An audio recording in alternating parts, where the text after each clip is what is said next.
Back here now on the GSMC Chip Shot Football Podcast to talk about the Washington Commanders now, sticking with the NFC East from last segment on talking about the Dallas Cowboys. The Washington Commanders, last week I mentioned Las Vegas' general manager, Tom Telesco, talking about trading up, that they didn't want to overspend, that just getting a quarterback didn't line up for them after we saw reports, saw these rumors about the Raiders reaching out to the Commanders about trading up for that number two pick because of all the connections between Antonio Pierce and Jayden Daniels. Pierce were recruiting him to Arizona State, where he started his college career.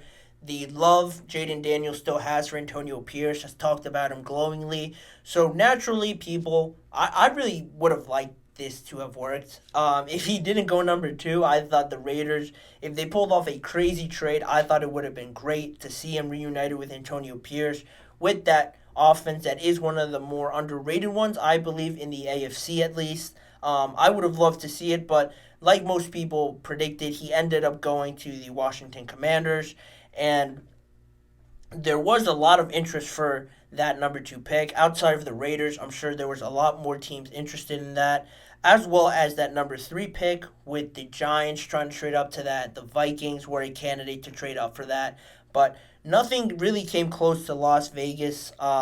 They claimed that it was all smoke and mirrors really to trade up to that number two pick. Like I would have felt it was appropriate just because as much as I wanted Jayden Daniels to end up there, I thought it would have been great to see him on the Raiders and just trying to fit into that star-studded division with Herbert. You have Bo Nix in there now, Patrick Mahomes. To fit in Jayden Daniels in there, it would have been really exciting to see, but I really didn't believe it in reality that they had enough to trade up that far, and they said it was all smoke and mirrors. And now you have the Washington general manager, Adam Peters, talk about these trade rumors during the draft and people just asking him what it was like getting these offers, what kind of offers he received. And he said basically, I think you'd be surprised, really, in terms of the offers. We got really one solid offer, and it didn't even move the needle. It would have taken, it had to move mountains to get us off of Jayden. That was according to the big 100.3 in Washington, the radio station there, in an interview with Adam Peters. Really just talking about these offers, and that surprised me a little bit just because there was a lot of smoke here, like I mentioned before, leading up to the draft. When there's smoke, there's usually fire there, there's something brewing, and not to mention that, and all just the normal trade rumors and reports about teams being interested in that pick, you had the unorthodox top 30 visit with Jayden Daniels and Drake May, Michael Penix, JJ McCarthy all coming in there at the same time, being part of a massive group of just prospects coming in. Very unorthodox. After that, you had Jayden Daniels, his agent, go on and talk about how he might not have liked it. It caught him off guard and might have ruffled some feathers there in a potential relationship long term that the Commanders would want to have with Jayden Daniels.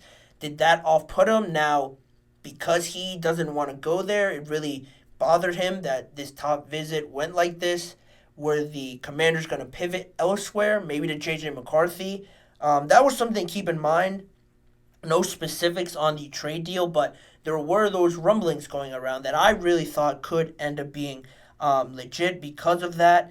And like I mentioned, no specifics, nothing was really taken seriously from these rumors from all these other teams reportedly being interested in a trade. What is fascinating to me is that ESPN's John Keim reported that if really that top 30 visit didn't work out, and if it wasn't going to be Jayden Daniels for whatever reason, the Commanders decided not to select him, that the second best option was actually J.J. McCarthy, according to ESPN's John Keim. And that made a lot of sense to me. I saw a good amount of information from sources saying that the Commanders had a great meeting with him. They really liked JJ and the way he plays, how he had that success at Michigan in his final year. To fit in with that offense of Cliff Kingsbury, it would certainly have fit the bill for the kind of quarterback that Kingsbury would want to have in there. Can do a little bit of everything. J.J. McCarthy certainly surprised a lot of people with how mobile he is.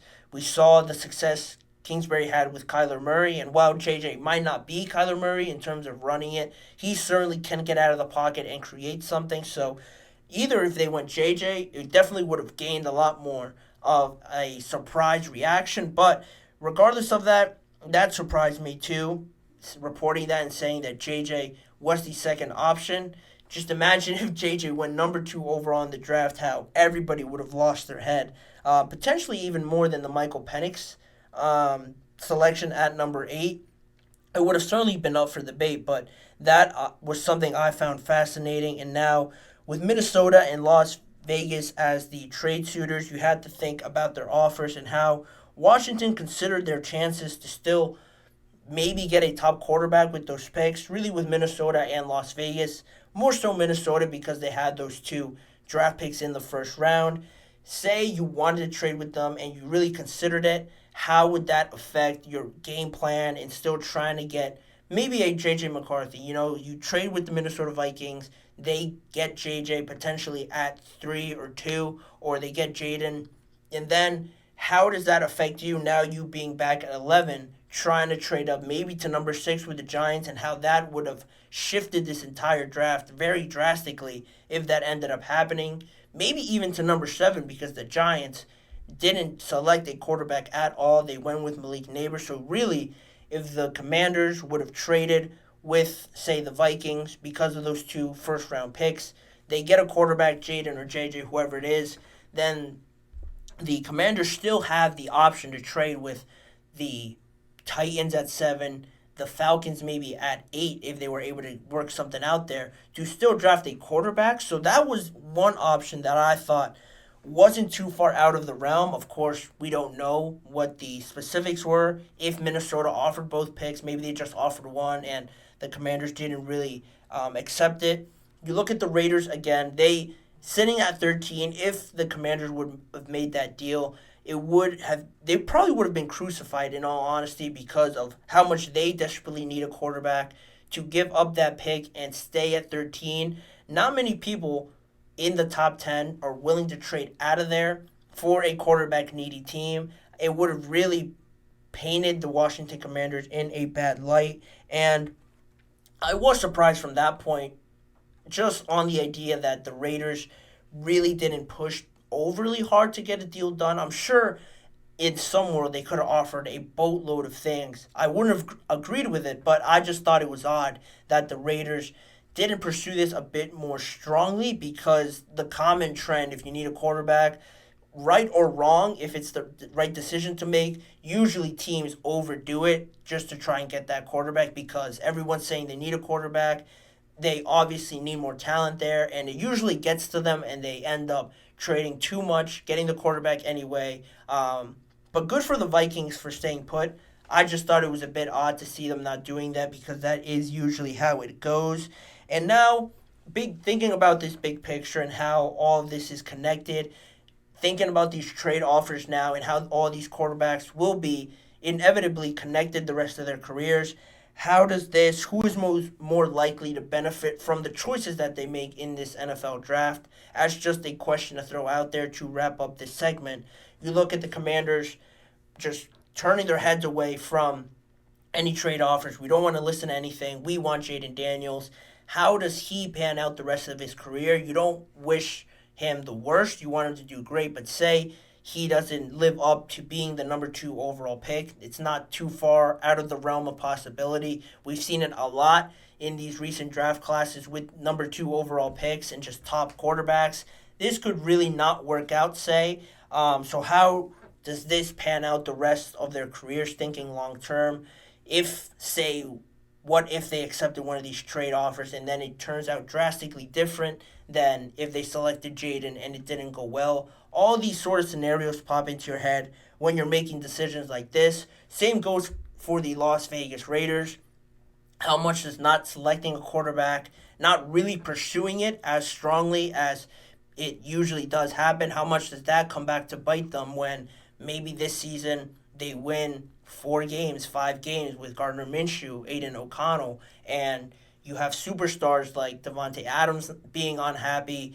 The offense is not really humming. You have a high draft pick next year, but how much does that affect the chemistry and the trust you have in Antonio Pierce in his first season officially as the head coach? All what if scenarios that just come back to these decisions that you make at the draft.